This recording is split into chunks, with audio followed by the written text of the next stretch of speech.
Après 2 défaites consécutives en championnat, les Rennais ont retrouvé la victoire en Coupe de la Ligue cette semaine contre Créteil et entend bien confirmer face à Reims afin de ne pas être décrochés du wagon des prétendants européens.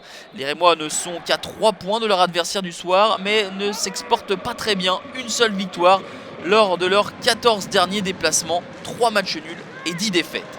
Pourtant, les Rémois, sans complexe, vont attaquer très fort, une frappe de Deveau sur laquelle Benoît Costil s'interpose.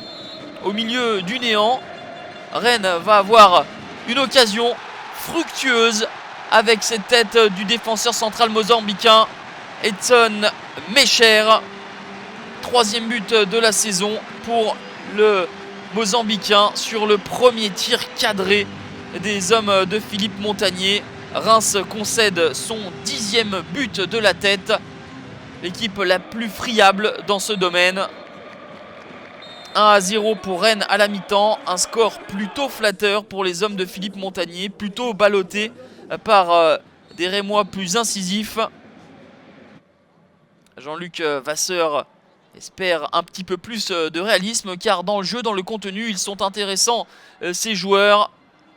Et ils vont réussir à égaliser à la 66e minute grâce à Gaëtan Charbonnier. Une égalisation logique de la part de l'ancien Montpellierin. Le beau service de l'ancien Rennais, Chris Mavinga, pour le 1 partout. Benoît Costil touche la balle mais ne peut l'empêcher de sortir du cadre.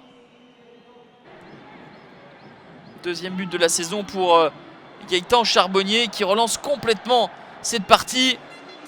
Et le bijou par la suite à la 76e, signé Odaïr Fortes. Le Cap-Verdien était entré à l'heure de jeu. Il lui aura fallu un petit peu plus d'un quart d'heure pour envoyer cette balle dans la lucarne de Benoît Costil, qui est coutumier des magnifiques buts encaissés ces derniers temps. On se souvient de celui de Riyad Boudbouz la semaine passée lors de la défaite de Rennes à Bastia. Et les Rennais vont s'incliner une nouvelle fois ce soir et de manière un petit peu plus lourde car Depréville va sceller la victoire des Rémois. Reims qui a gagné les duels, qui a eu plus d'envie, s'envole logiquement au score grâce à Nicolas Depréville, lui entré en jeu quelques instants plus tôt. Score final 3-1 pour Reims qui finit l'année à la 9e place à hauteur des Rennais, défait pour la 3e fois consécutive en championnat.